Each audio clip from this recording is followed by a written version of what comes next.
Então, eu convido para tomar assento o presidente da ANJL, que está aqui, o Plínio, né?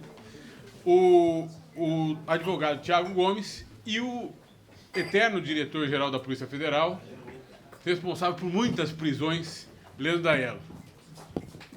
Salve de palmas. E eu vou pedir ao Tiago que faça o papel de palestrante e mediador, para que eu possa assistir à vontade esse debate. Valfrido, posso iniciar até na condição de mediador, porque não é um tema que é muito afeito a mim, essa questão da lavagem de dinheiro, mas quando eu conversei com o Giuseppe, que me convidou, falei: Giuseppe, eu prefiro ser mediador no tema de lavagem, porque nos outros eu fico muito ansioso, sabe? Minha ansiedade é muito, ainda mais quando a gente tem muita informação, que são informações distorcidas da nossa realidade. Nós acompanhamos esse mercado, doutor Leandro, há mais de 5 anos. Então, a gente vem sofrendo, a gente vem lutando, a gente vem pedindo pela regulamentação, e quando ela chega, de repente, uma avalanche de informações que não condizem com a nossa realidade, são informações distorcidas.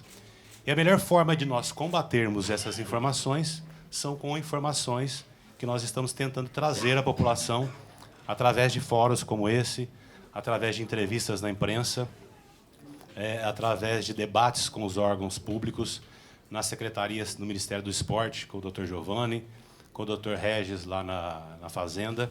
Eu acho que é a forma de nós, então, começarmos a contribuir com esse mercado.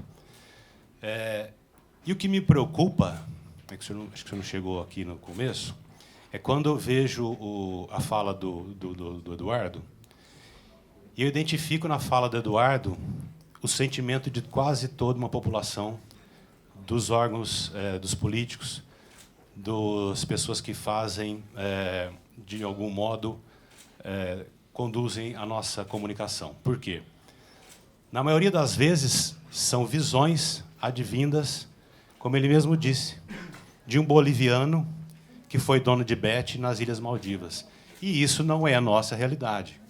Nós não podemos nos pautar de um mercado do tamanho do Brasil, com empresas tão sérias, e compararmos a um boliviano de férias nas Maldivas. Isso é um absurdo. Eu cheguei até a sair, que eu fiquei tão ansioso que eu tive que sair para tomar uma água. Fiquei mesmo. Eu falei: vou ter um AVC aqui. Aí saí, tomei um cafezinho e voltei. Porque se comparar um mercado tão importante, com empresas seríssimas, listadas em bolsa, com uma responsabilidade, trazer a partir da visão de um boliviano de férias é, no mínimo, irresponsável. Mas cada um tem a sua visão, a gente respeita, e, graças a Deus, a nossa mediadora, a senadora, tomou a palavra e corrigiu a rota, viu, senador? Obrigado, fiquei muito feliz. Aí voltei na sua fala, de novo. Eu já fiquei mais tranquilo.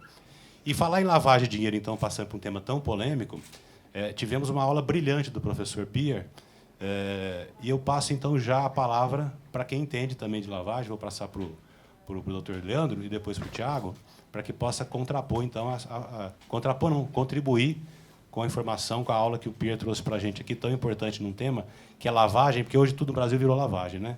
A pessoa começa a ficar rica, virou lavador de dinheiro, e eu acho que é importante a gente pontuar bem. Então, eu já transfiro para o senhor. O microfone está funcionando? Tá. Bom dia a todos. Doutor Valfrido, obrigado por sempre lembrar um período interessante na minha vida, que foi trabalhar na Polícia Federal. Mas, antes de entrar na Polícia Federal, eu advoguei um período. Eu fiquei 25 anos na Polícia Federal, aprendi muito, com uma visão muito interessante do mundo, das pessoas, das relações. E eu acho que, há 7 anos, doutor Valfrido, nós trabalhamos juntos. E aí também nós temos uma nova visão de mundo, das pessoas, das relações, né? E alguns pontos muito importantes aqui. É óbvio que eu assisti desde o começo e achei interessante aquela primeira parte do debate, porque ela foi empolgante. Que bom que nós estamos num local onde nós podemos discutir pontos de vista divergentes, diferentes, e, com isso, a gente vai evoluindo e criando. Mas é muito difícil falar depois do Pierre e depois do Pedro, né? Seria, assim, um suicídio. Então, eu não vou dar uma aula sobre lavagem, sobre crime organizado, sobre regulação. Regulamentação, regulação. O que eu acho muito importante, e que foi muito bem dito, é uma perspectiva muito séria de que tudo é crime e que tudo é lavagem e que tudo é organização criminosa. Não é assim. O período que fiquei na Direção-Geral da Polícia Federal, nos perguntavam qual era a opinião da Polícia Federal sobre o jogo, sobre a aposta. A Polícia Federal não tem opinião sobre o jogo e apostas. Ela tem uma preocupação com a lavagem. Como pode se fazer isso? E essa preocupação ela pode se traduzir numa legislação bem colocada, numa parceria, como diz bem o doutor Valfrido, público-privada. Não se combate lavagem, não se combate desvio, não se combate nada sem a parceria com o privado.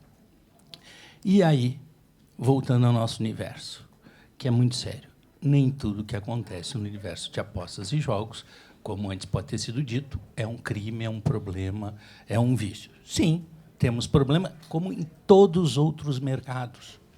Em qualquer ação de mercado, de convívio social, nós temos problemas.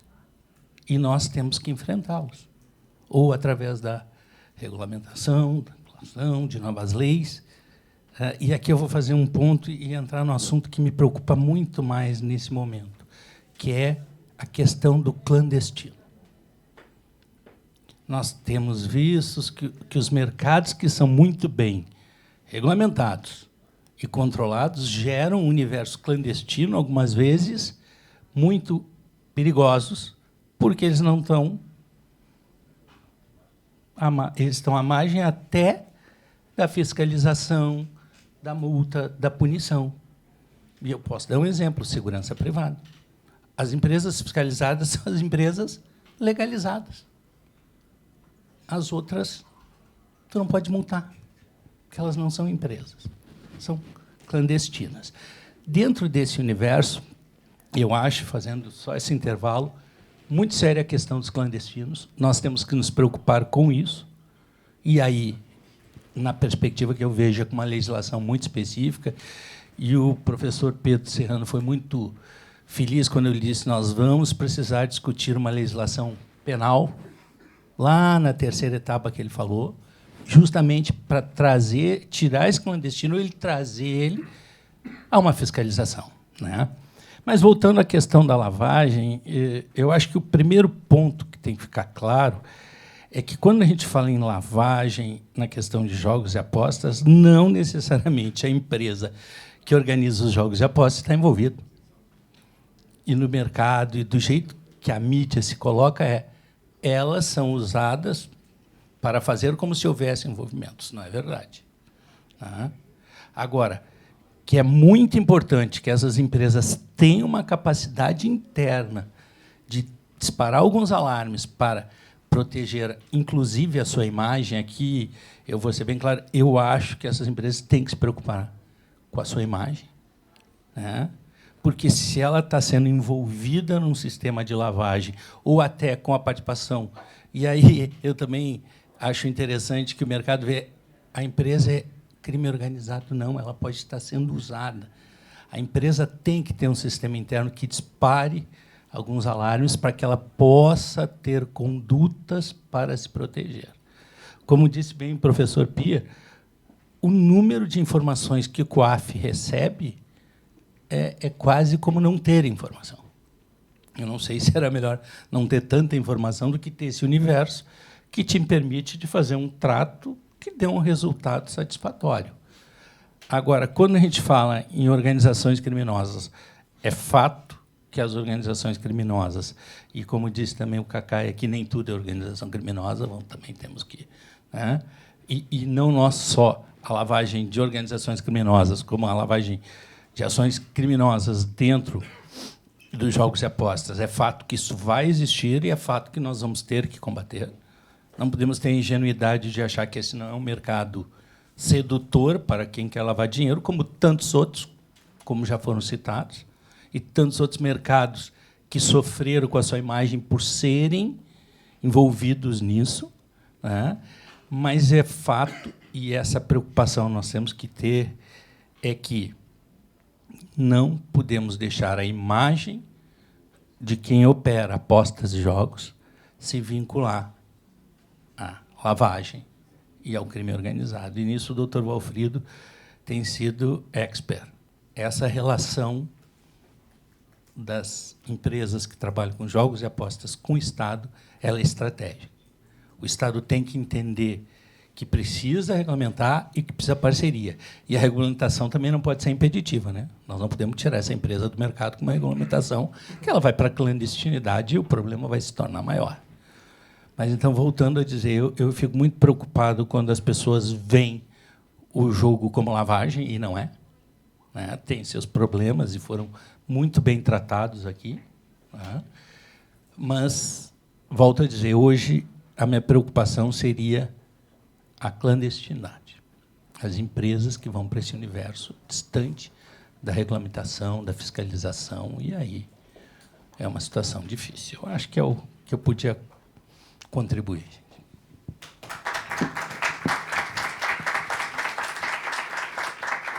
Já vou passar a palavra, então, ao Tiago. Só fazer um pequeno um adendo. Quando a gente fala, senador, em proibir a publicidade, aí a fala dele me lembrou, se a gente tiver uma proibição imediata de publicidade, todo esse movimento, talvez, vá para o clandestino, porque o clandestino consegue, num movimento de internet, que a gente chama de nicho black, acessar os apostadores via Facebook, via Google. Então, por que a gente está tendo muita preocupação com essa regulamentação e muito cuidado com o que a gente está buscando? E demonstrar isso para os órgãos públicos. Um excesso de regulamentação, nesse momento, vai gerar um movimento para o clandestino, que não tem responsabilidade nenhuma. Ele abre e fecha e leva o dinheiro de todo mundo. Fez a poupança, ele fecha. Deixa eu só... O microfone está funcionando, deixa eu aproveitar. Isso é perfeito. A questão da publicidade hoje no mundo digital é uma coisa impressionante. Eu sempre relato e relatava para colegas mais novos, quando eu entrei na polícia, eu tinha uma dificuldade de ter informações. Procurar o dado, a informação era uma coisa desesperadora. Né? Hoje, tu tem a dificuldade de saber o que é verdade, o que é, o que não é. É muita informação, é enlouquecedor. Então, como tu vai travar a publicidade desse universo, vai ser muito difícil. E o outro ponto, a proximidade desse mercado com o governo, ela é estratégica para um bom resultado para o governo e para o mercado. Mas eu vou dizer, nós precisamos urgentemente uma legislação forte que enfrente os clandestinos. Tiago. Obrigado, Plínio.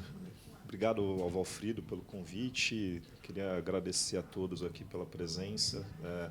É muito bom ver não só a presença das associações, as principais associações do mercado, mas eu contei aqui pelo menos 20 dos maiores operadores aqui no país, que mostra que a gente está num foro absolutamente adequado para essa discussão, para tratar desse tema.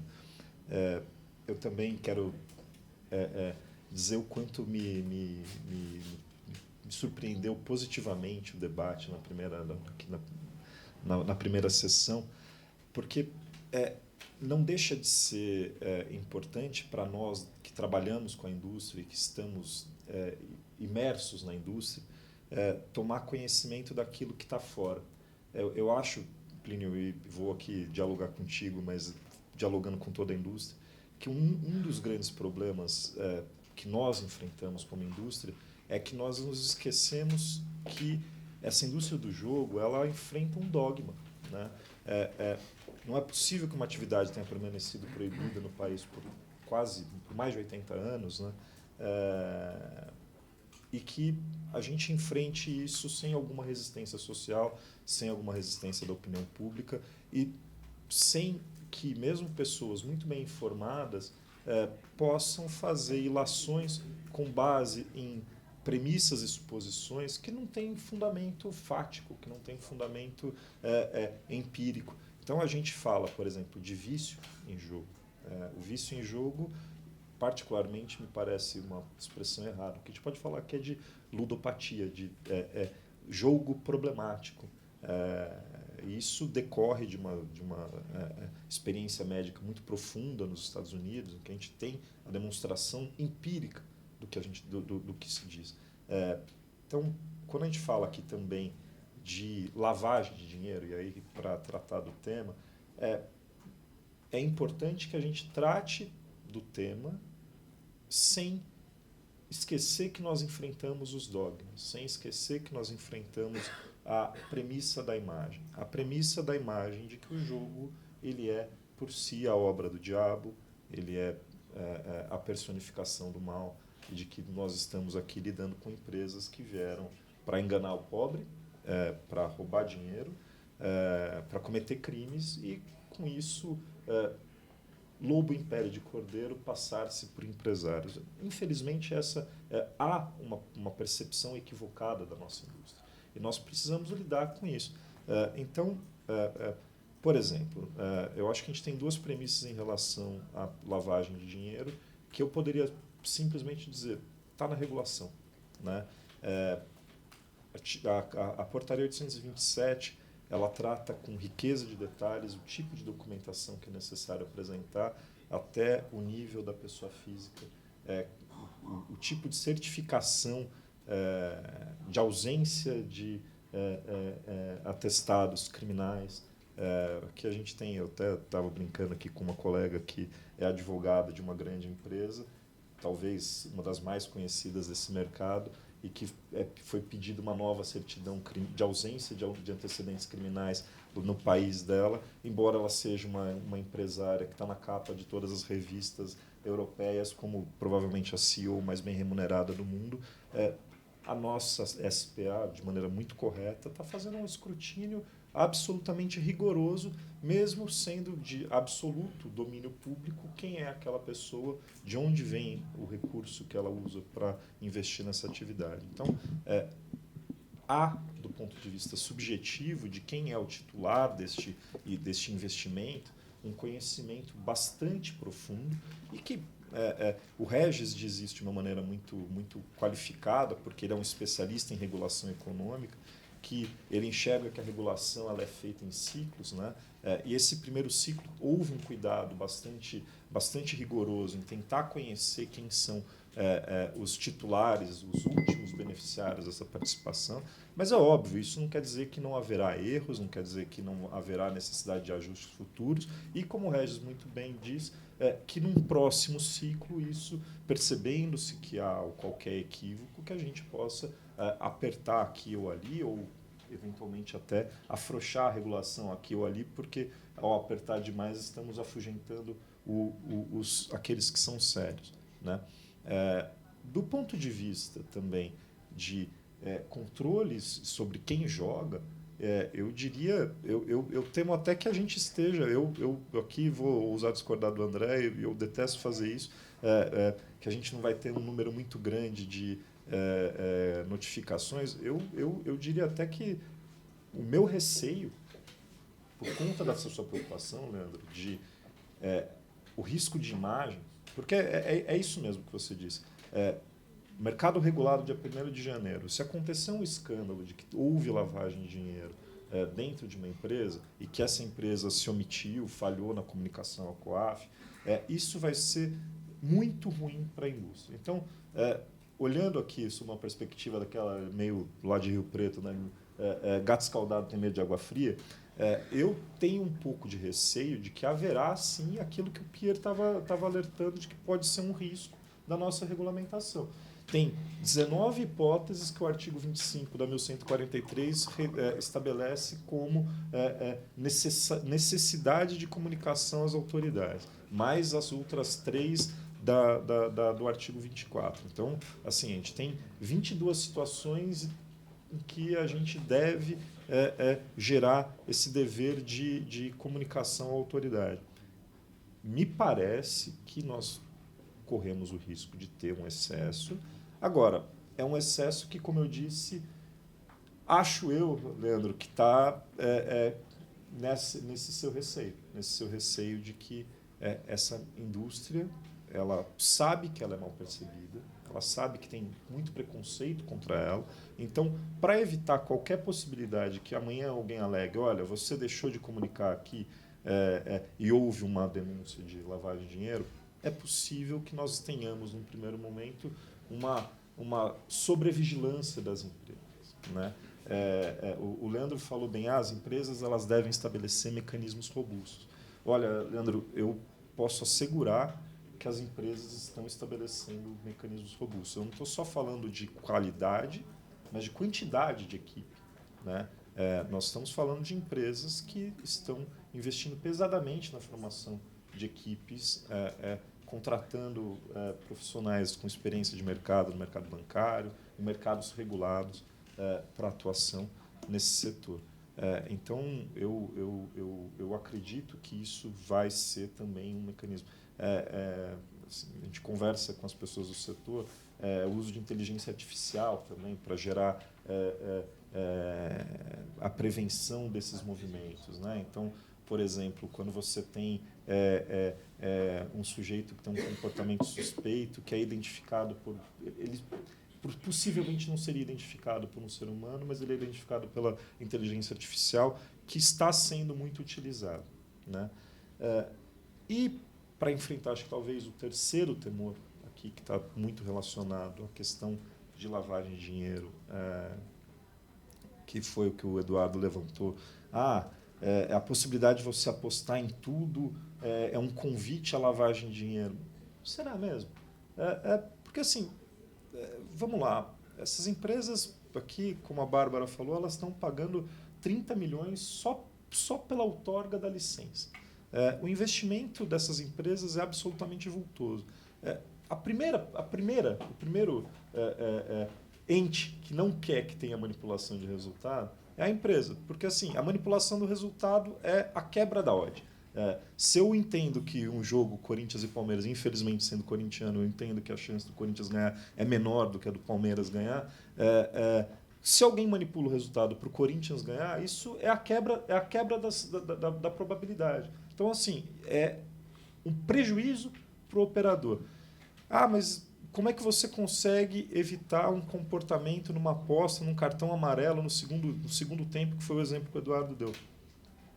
Rastreio de recursos. A gente sabe quando acontece, porque se tem uma manipulação naquele evento, é porque alguém resolveu colocar dinheiro demais num evento que é improvável. Por que eu vou apostar R$1 milhão num cartão amarelo aos 15 minutos do segundo tempo? Porque eu manipulei o resultado. Então, assim, isso vai ser prontamente comunicado à autoridade esportiva, isso vai ser prontamente comunicado à autoridade policial. Então, assim, não há, e me parece que aqui, de novo, é uma questão de dogma, de percepção. A gente esquece que aqui, nessa sala, tem pelo menos umas 5 empresas de capital aberto em Nova York, outras tantas que são absolutamente conhecidas, que estão presentes em talvez maior número de países do que a própria ONU, e que essas empresas elas não estão aqui para cometer crime, gente. Elas estão aqui para explorar uma atividade que, hedonista ou não, que talvez seja tão hedonista quanto ir às Maldivas para surfar, e eu não vou aqui criticar como cada um exerce os seus pequenos prazeres da vida, como Cacá eu também prefiro tomar um vinho.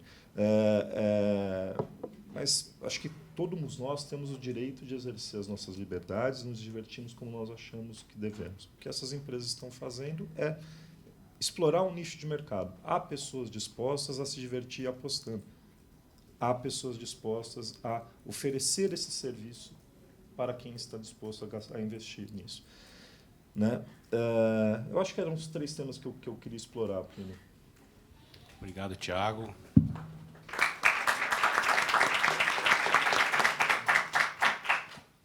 Eu acho que podemos caminhar para o encerramento. Eu queria agradecer ao Giuseppe, que fez o convite, ao Valfrido, por esse momento que nós estamos aqui, a senadora Kátia, Marco Aurélio, meu amigo de anos, né?